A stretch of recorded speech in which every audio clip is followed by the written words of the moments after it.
Hello friends, आज हम बात करने वाले हैं आपका फिजिक्स के बहुत ही ज़्यादा इंपॉर्टेंट टॉपिक के बारे में। तो टॉपिक आपका है कि वैद्युत ऊर्जा तथा शक्ति या सामर्थ्य का जो डेरिवेशन है, डेफिनेशन है, उसको उसका जो व्यंजक है, उस सब के बारे में आज हम इस वीडियो में बात करने वाले हैं। तो आप ये वैद्युत ऊर्जा तथा शक्ति क्या होती है, तो चलिए हम स्टार्ट करते हैं वीडियो।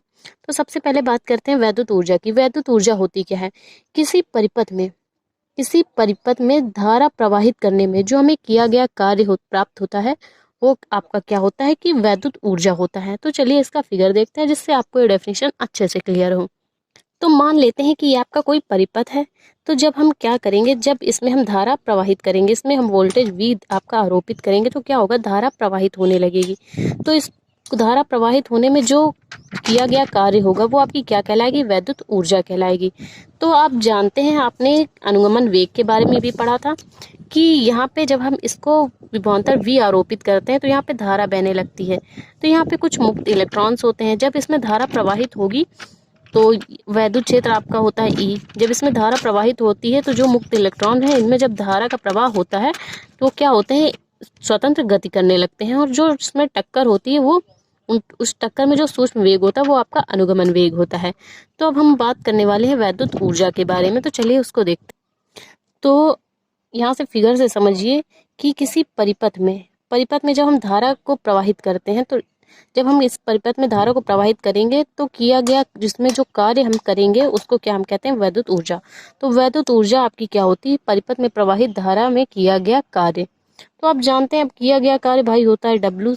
किससे डिनोट करते हैं? W से डिनोट करते हैं। अब हम W की परिभाषा किससे निकालेंगे? तो आपने पहले इस चैप्टर में, मतलब कि जो वैद्युत विभव वाले चैप्टर में पढ़ा था, वैद्युत विभव is equal to W upon Q। तो यहाँ से आपका W क्या हो जाएगा? W is equal to QV। तो W की जगह हम क्या पुट कर सकते हैं? तो ये हो गया किया गया कार्य आपका W is equal to QV। तो ये आ गई आपकी इक्वेशन 1। अब भाई बात इस फॉर्मूले में आप देख सकते हैं कि बात किसकी की गई है? आवेश की गई है। तो अब हम आवेश को कैसे निकालेंगे?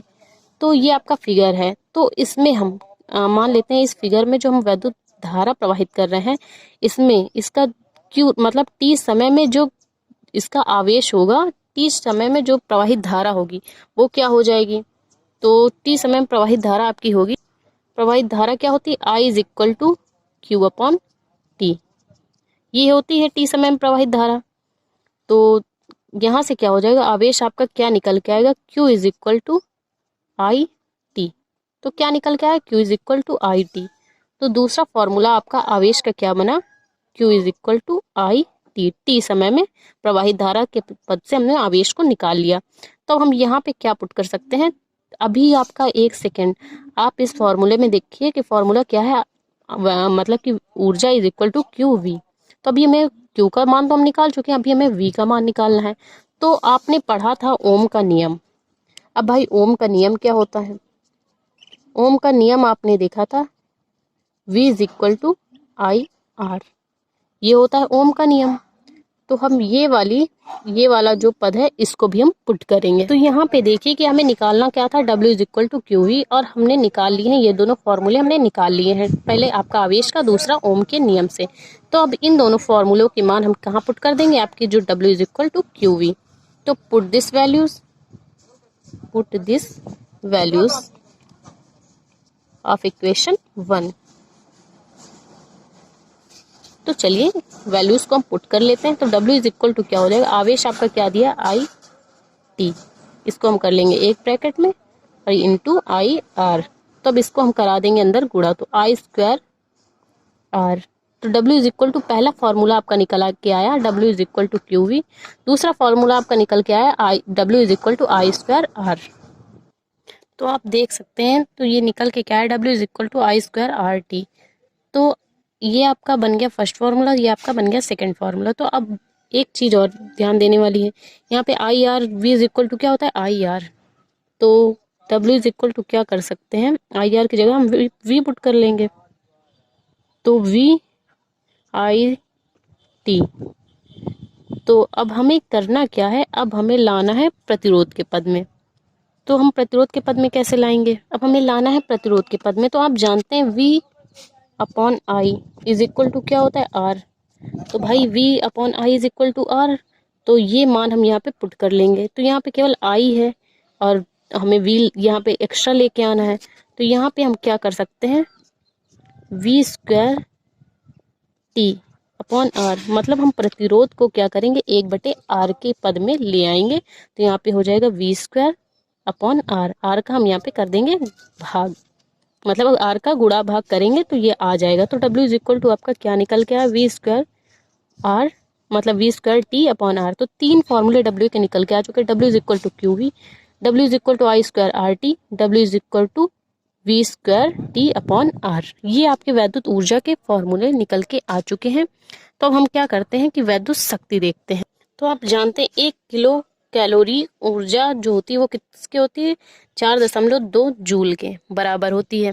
तो यहाँ से क्या हो जाएगा, ऊष्मा चाहे टी सेकेंड में तार में उत्पन्न ऊष्मा क्या हो जाएगी, H equal to W upon 4.2 kilo मतलब कि जूल जो ऊर्जा है। तो W के मान यहाँ पे हम पुट करके क्या कर सकते हैं, 4.2 की जो ऊर्जा है वो हम यहाँ पे निकाल सकते हैं। तो पहला फॉर्मूला था आपका QV 4.2, फॉर्मूला क्या था QV। दूसरा फॉर्मूला था V square T, V is equal to I T. तो हम सबके मान पुट करके मतलब कि 4/2 से 4.2 से भाग दे सकते हैं। तो अब चलिए वैद्युत जो शक्ति सामर्थ्य था उसको हम देखते हैं। तो वैद्युत शक्ति, वैद्युत परिपथ में ऊर्जा क्षय को ही हम क्या कहते हैं, जितनी ऊर्जा टी समय में क्षय होती है उसको ही हम क्या कहते हैं, आपकी वैद्युत शक्ति या सामर्थ्य कहते हैं। इसे हम आपका P से डिनोट करते हैं। तो P इज इक्वल टू क्या हो जाएगा, जो किया गया कार्य है, परिपथ में किया गया कार्य बटे समय। तो वैद्युत सामर्थ्य is equal P is equal to W upon T. तो ये आपकी ऊर्जा क्षय का व्यंजक निकल के आ चुका है। इसका मात्रक जो होता है, इसका मात्रक होता है वाट। इसका मात्रक क्या होता है, वाट होता है। 1 वाट बराबर 1 जूल प्रति सेकेंड। 1 वाट बराबर कितना होता है, 1 जूल प्रति सेकेंड। तो आपने देखा था पिछले फॉर्मूले में आपने क्या देखा था कि W इज इक्वल टू क्या था, W इज इक्वल टू था कितना, V। तो ये समीकरण आपका 1 था वैद्युत शक्ति में। तो इसमें हम क्या करेंगे, इस मान को हम W की जगह पुट कर देंगे। तो P इज इक्वल टू क्या हो जाएगा, P is equal to W की जगह V आई टी और यहाँ पे T, तो T कैंसिल हो जाएगा। तो P इज इक्वल टू क्या निकल गया, V आई। तो इसी तरह हम इसके मान पुट करके वैद्युत ऊर्जा के पद में वैद्युत शक्ति को निकाल सकते हैं। तो आई होप आपको वैद्युत ऊर्जा शक्ति तथा सामर्थ्य समझ में आया। तो प्लीज़ वीडियो को लाइक और हमारे चैनल को सब्सक्राइब करें। Thank you for watching this video. मिलते हैं इसके नेक्स्ट टॉपिक पे।